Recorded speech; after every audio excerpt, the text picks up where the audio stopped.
Yeah, absolutely. So I didn't really grow up in a Christian home. Didn't really know that anything about Jesus. I was 16 before I knew that Easter had anything to do with Jesus. And when I was 18, I was working at a shoe store. I had a couple of really good friends I used to hang out with outside of work. And one week they invited me to go to their church with them.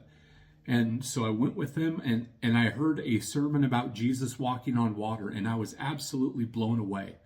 I was excited to come back the next week, came back to church the next week, and I got a Bible for the first time, and I kept on coming back and just I couldn't get enough. And unfortunately, the pastor of that church, he ended up leaving, and the guy that they got to replace him wasn't as great of a speaker as this first pastor was. And so I ended up finding another church, and that church kind of took the ball and ran with it. They got me plugged into a Bible study and just got me plugged in with different groups. And it was at that second church that I gave my life to Christ and I was baptized. And then it was just God leading me down different paths. And I was just kept on saying yes to him. My family ended up moving a little ways away, so we had to find another church. And this great church that we found, it was called Tualatin Hills Christian Church. And these people there, they taught us how to be Christians, not just it. And hey, here's what you should do, but they modeled their actions. And so we were able to see how to be Christians by following them. And, we learned a lot from those people, and it kept on getting better and better. And that's how I came to Jesus. And that's, God kept on putting stuff in my toolbox, and he kept on showing me the way. And, we're never done learning. And so I just keep on leaning on him and keep on learning from him. So I've been in some sort of ministry for about 12 years now. Started out just doing a few communion meditations, helping people out with communion or leading Bible studies. And then I decided that I felt like I was being called to become a pastor. And so I in 2014, I went back to school, got my degree in Christian ministry. And then the goal was always to be a lead pastor. I started out as an assistant pastor and did that for a few years. Then I moved on to be an outreach pastor, where my job was to kind of take the gospel outside the church walls, and then did that for a few years. And then I became a part-time or bivocational pastor at a church, and then I just kept on. The next step was to come here to East Vancouver Community Church, and my hope and my prayer is that I'm going to be here for a long time, and very, very excited about that.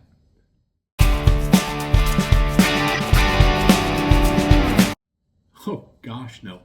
Like I told you before, I didn't even know that Easter, the big Christian holiday, I didn't know that had anything to do with Jesus until I was about 16. When I was growing up, I wanted to be a firefighter. That was my goal.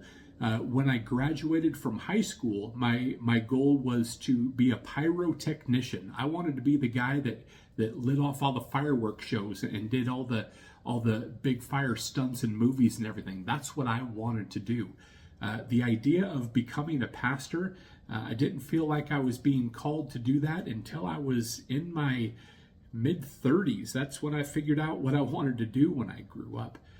But yeah, growing up, this was not in the cards, but it was always in Jesus's plan, and that's all that matters. The best thing about being a pastor, it's definitely the people. Anytime that you can see people grow in their walk with Jesus, and you can help them get a little bit closer to Jesus with something that you said, or maybe something that you did in a conversation or something like that.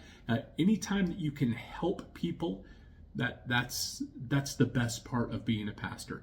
There are a few different times where I'd be speaking and I didn't really feel like I did a great job, and somebody would come up to me afterwards and say, that was one of your best messages ever. That was exactly what I needed to hear.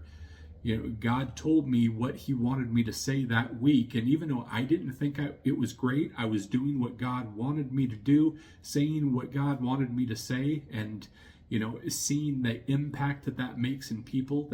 That's the best thing about being a pastor. It's just helping people. I love my family. My wife and I have been married for 21 years. It'll be 22 this coming March. We have a daughter that's about ready to turn 20 in November, just a couple months. It's hard to believe that my daughter's going to have a 2 in the first number of her age. But yeah, my wife, she works as an accountant at a real estate company, and she's been doing that for about 12 years and loves her job, and company takes really good care of her. And my daughter, she's a second-year student at Western Oregon University, and down in near Salem. And she's killing it as a student. She always does. So yeah, our little family is it's one of my favorite things in the world. What am I most excited about? I think the blank canvas that I'm walking into. I mean, this church has been around for a while and been doing great things in the community for a while, but I'm excited about being able to learn from a bunch of people, and then also maybe help some people learn something from me, from what I've gone through in my life, and being able to come together as a group and just help the community reach Jesus, and just having a blank canvas of, hey, we got a new pastor, so maybe we can do a few new things and try a few new things, and I'm excited about just jumping in and trying new things.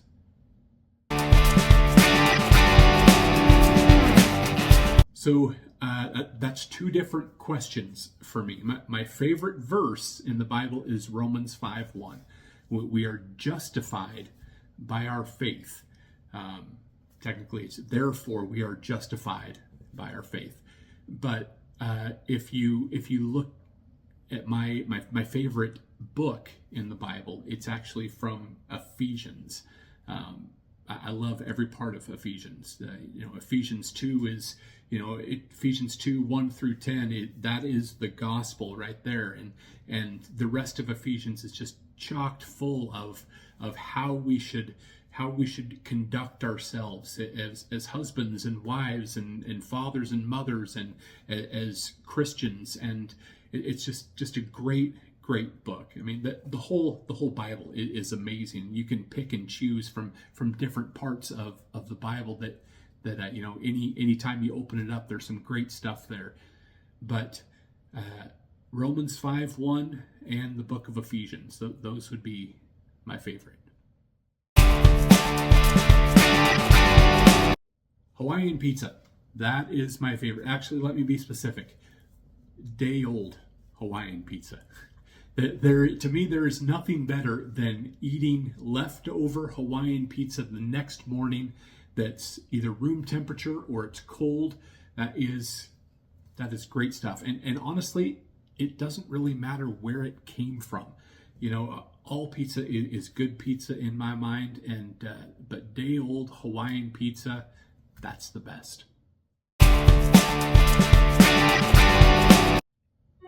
I love movies. Movies are great, but my favorite movie is A Few Good Men with Tom Cruise and Jack Nicholson and Demi Moore.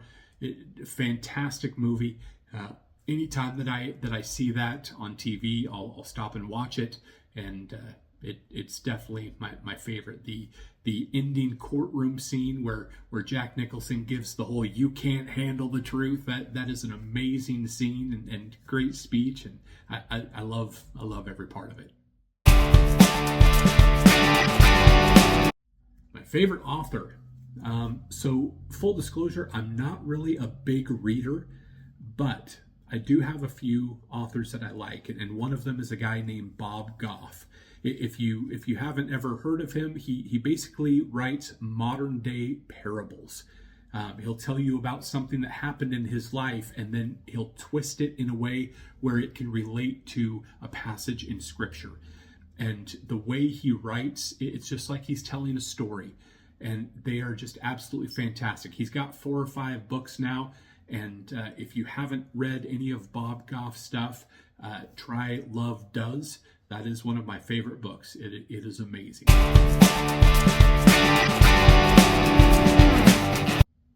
Favorite vacation spot? Okay, well, anytime you're on vacation, that's a good place to be, right? But if I could go anywhere, my family and I, we're Disney people. Disneyland is amazing. You can't help but be happy when you're in the happiest place on earth. Something about just being there puts a smile on your face, but between the music and the atmosphere and even the smells, and it is a fantastic place to be. So if I could be anywhere in the world, it would be at Disneyland.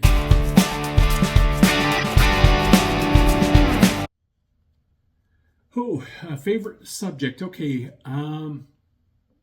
probably English, maybe history. I enjoyed both of those. I was really interested in both of those. I like to, I like to be creative and write. And then I like history. I like learning about what happened. I'm a big believer that history repeats itself. So if you can learn about what happened, you're better prepared for the future.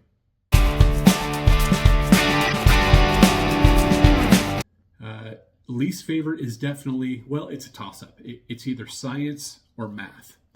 And it's funny because, they say that, certain brain people, they're really into English and creative stuff. And then other people are really into math and science. And while I love history and I love literature and English, my wife is the exact opposite. She's very much a numbers person, and she loves math. I'm not a math person. If you're doing budgets, okay, yeah, I get that. But once you start putting numbers in, like algebra, I'm out. I don't understand it. I'm not very good with it. And science, that's not my cup of tea. It's just not me.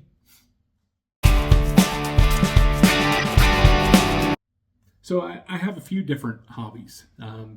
I love watching football. I'm a big Oregon Ducks fan. I'm a big 49ers fan. So my wife and I, we actually enjoy just sitting and being together and watching football. Full disclosure, I do get pretty passionate when I watch football. So sometimes there's some yelling, sometimes there's some cheering, and I know my team does better when they can hear me through the TV. Some other hobbies I have, I like to go golfing. I'm not necessarily a good golfer, but I like being out on the course and hitting the ball around. Most of the time the ball goes closer to the flag, and so that's always fun. And then just hanging out with my family. We watch some movies and just being with them. That's some good times. Thanks so much for watching, everyone. I can't wait to see you all this Sunday or this Saturday at the potluck, and then this Sunday, the 29th, for my first official Sunday here at East Vancouver Community Church. I'm looking forward to everything that God has planned for us as a church, and can't thank you enough for all the well wishes and all the prayers, and looking forward to meeting all of you and getting to know you and just moving forward as a church. God bless you.